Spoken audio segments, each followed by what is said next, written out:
Yo guys, what is up? It is your boy Jamal the Photographer, and I'm back with another YouTube video. And in today's video, I want to highlight what I feel like might be the best camera for you to own in 2021. Really the best all-around camera, and I'm going to talk about that camera more in this video right after this intro.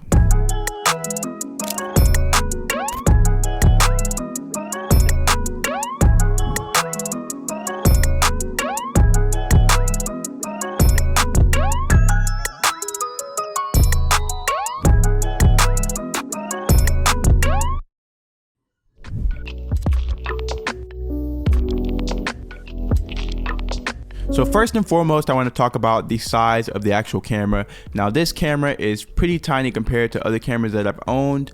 Like I said, my Fujifilm X-T2, it's a great camera. It's a Fujifilm camera, but it's not the smallest camera and it's not the most compact. I love the Fujifilm X100v because anytime I'm trying to leave and go somewhere quickly, or I want to bring something with me to take photos, I automatically grab my X100v because if I have on a hoodie or if I have a little fanny pack bag with me, or if my pants pockets are big enough, I can just throw it in a pocket and I can go out the door and I'm good to go.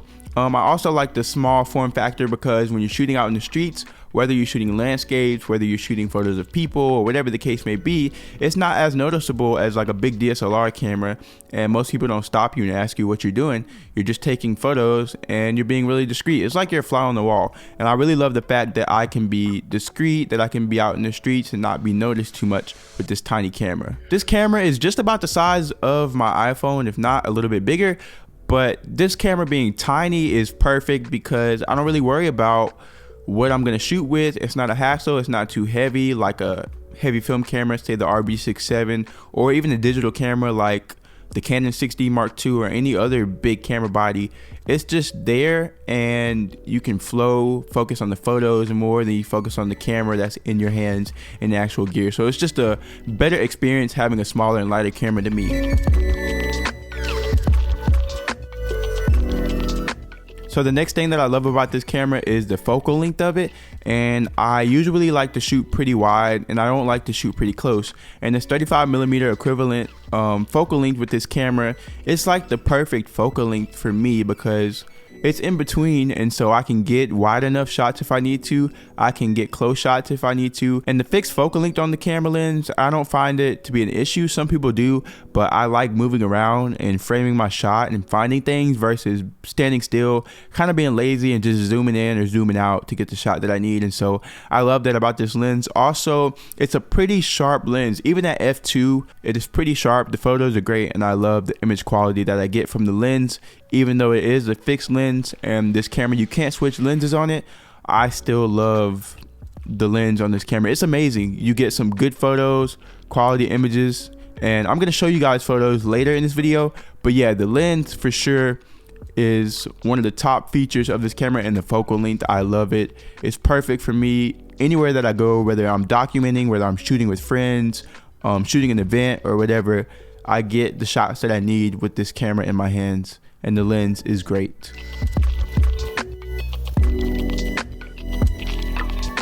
So the price of this camera, it is pretty crazy for all the stuff that you get. You get a built-in ND filter with the camera. You also get a fixed focal length lens. It goes up to f2.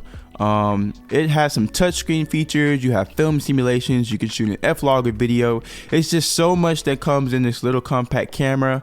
For the price, I got mine for $1,000 from a homie. Shout out to my boy.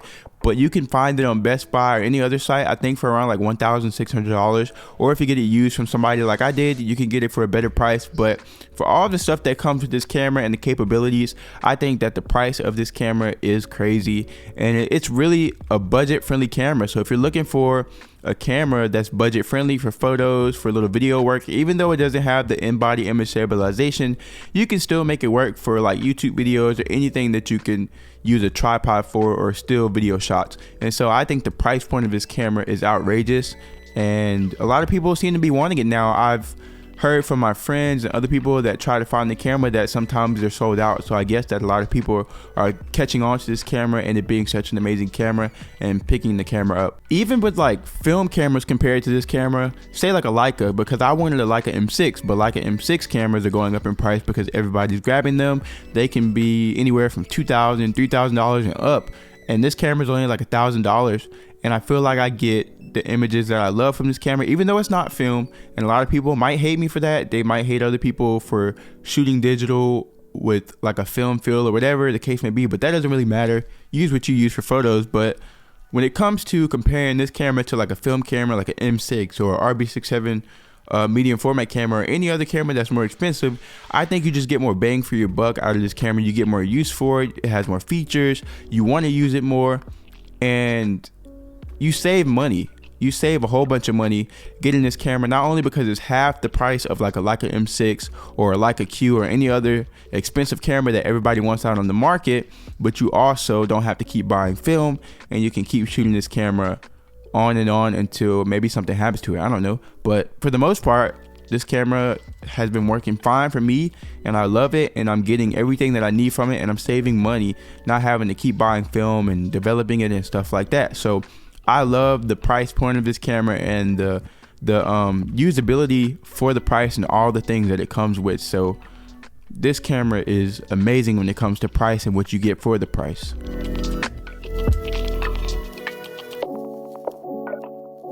Now here is probably my favorite part of the camera, and that is the film simulations.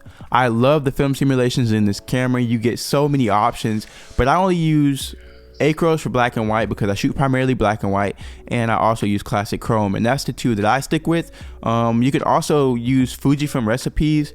There's like this website I think called Fuji Weekly or something like that, where people use recipes that this guy makes. So you can make like Ultramax 400 or a Portrait 400 recipe or Ektar 100 recipe or HP5 black and white recipe. It's just a bunch of recipes that you can bake into the camera and that you can use. So I might do some videos where I just go out and test them anyways, even though I have like my set way of editing. I usually shoot raw and just edit it that way, but with the recipes you have to shoot JPEG, I think, and then it just comes out how it comes out. So I might try to test them out for the fun of it and just see what they look like. But for the most part, I've heard that they were great, and a lot of people use the Fujifilm recipes, but I love the film simulations, and you can get that film feel with a digital camera. I think that is amazing, and for me shooting film, it just feels good, like having that look to my photos and something that I'm proud of, as well as just the usability of the camera to kind of feel like film and it kind of looks like film. And so I love that so much about this Fujifilm camera.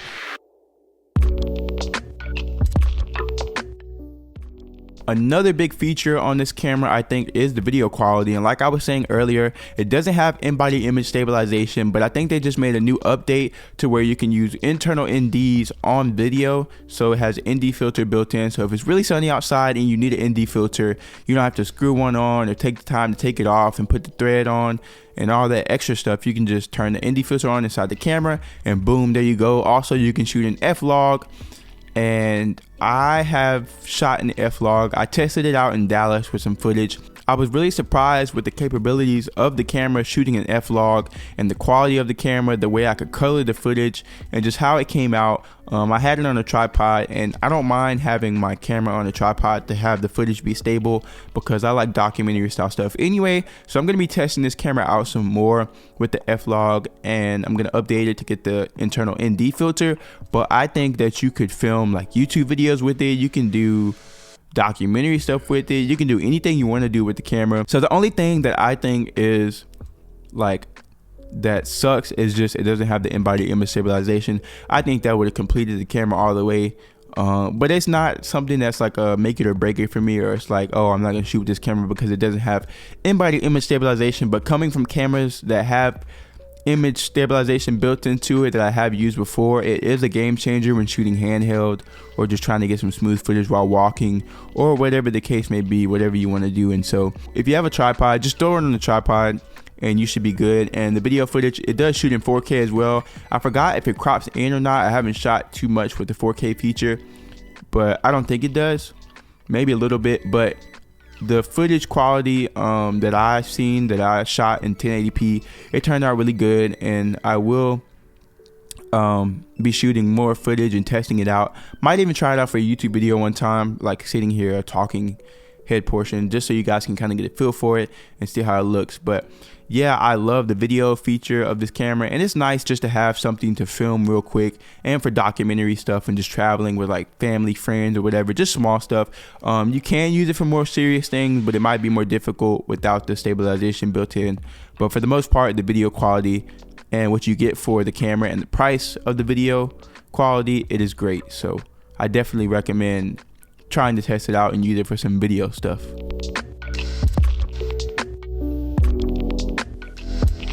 Last but not least, the overall design of this camera. It is pretty great. It has a film analog design to it, and so I love that about the camera because I do shoot film. It has like a 35mm film design, almost like a Leica camera, and so I picked this camera up, I started shooting with it, and it naturally felt great to me because the buttons and the ISO dial is kind of like how a film camera would be. The viewfinder is like a rangefinder, has the EBF, and it feels like you're shooting film, but you're shooting digital. And I think that's what I love the most about the camera. A lot of people are like, well, why don't you just shoot film? I do shoot film, but film gets expensive. It's a lot of money and it's not cheap, especially if you're not getting paid for it. And so, yeah, I would definitely recommend this Fujifilm camera for any film photographer that's looking for a digital camera but still that film feel. This would be the perfect camera. So I'm gonna put some photos up so you guys can kind of get a feel for the images that you will get, the quality that the camera has. Shooting in RAW, I shot most of these in classic chrome and Fuji Acros black and white profile, and I'm gonna put these pictures up and just show you guys, because I know some reviews, they don't really show you what the camera does, and so I want to show you my images. And yeah, let me know which photo was your favorite, but I'm gonna pop some up so you guys can get a feel for what this camera can do.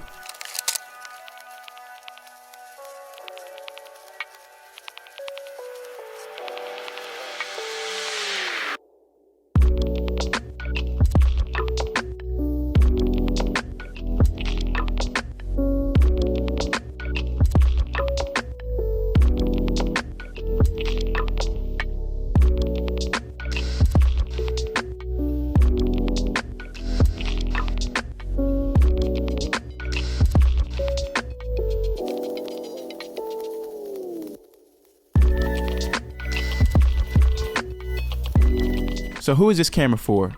I feel like this camera is for anybody who travels a lot, anybody who wants to document, whether it's your family, your parents, your girlfriend, your siblings, or just an event or something where you need a camera on you at all times, or just for a daily carry. Really, you can carry this camera with you everywhere that you go, and it won't be a hassle, and it'll be easy for you to go out and shoot, especially with not having multiple lens options. You just grab the camera, you have the lens on there, and you're out to go shoot and you're good to go. And so I feel like this camera is perfect for anybody that just wants to document their life, document what's going on around them, and have an everyday carry camera on them at all times, because you never know what moments can happen. This camera too, I think, is perfect for film photographers. I shoot film 35mm and medium format, and film can get expensive. Not getting paid for it and having to keep buying film can break your pockets, and so this camera doesn't break my pockets. I bought it once, shoot with it a lot, and it has a film feel to it. Kind of reminds you of shooting analog film, gives you that film look and that film vibe, and a lot of people think it is a film camera when I pull it out. I've been shooting out in public sometimes and somebody will go, whoa, is that an analog camera? That looks like one of them old school vintage cameras. And it's not. It's a modern day Fujifilm X100v camera, but a lot of people think it's old analog film. And some people can't even tell when I post these pictures to my page. They think they're film photos, but they're not. They come from this X100v, which I think is pretty crazy. And so to my film photographers, I would highly recommend this camera if you want something that kind of gives you that 35mm feel and saves you money in the bank. I hope you guys enjoyed this video, and if you did, please hit that thumbs up button. Also subscribe and leave some comments down below. If you were thinking about getting the Fujifilm X100v and you didn't know which camera you wanted to get, I hope this video as well helped you kind of make your decision whether or not you should get this camera or you shouldn't get this camera. I personally think if you're thinking about it, go ahead and get it if you can, because you're gonna love it. I love it, and I've been using it pretty much every single day. And so if you want to get the Fujifilm X100v, I highly recommend getting this camera in 2021. It is still a great camera. And thank you guys for tuning into this video. As always, much love, much peace, and I will catch you guys in my next YouTube video. Later.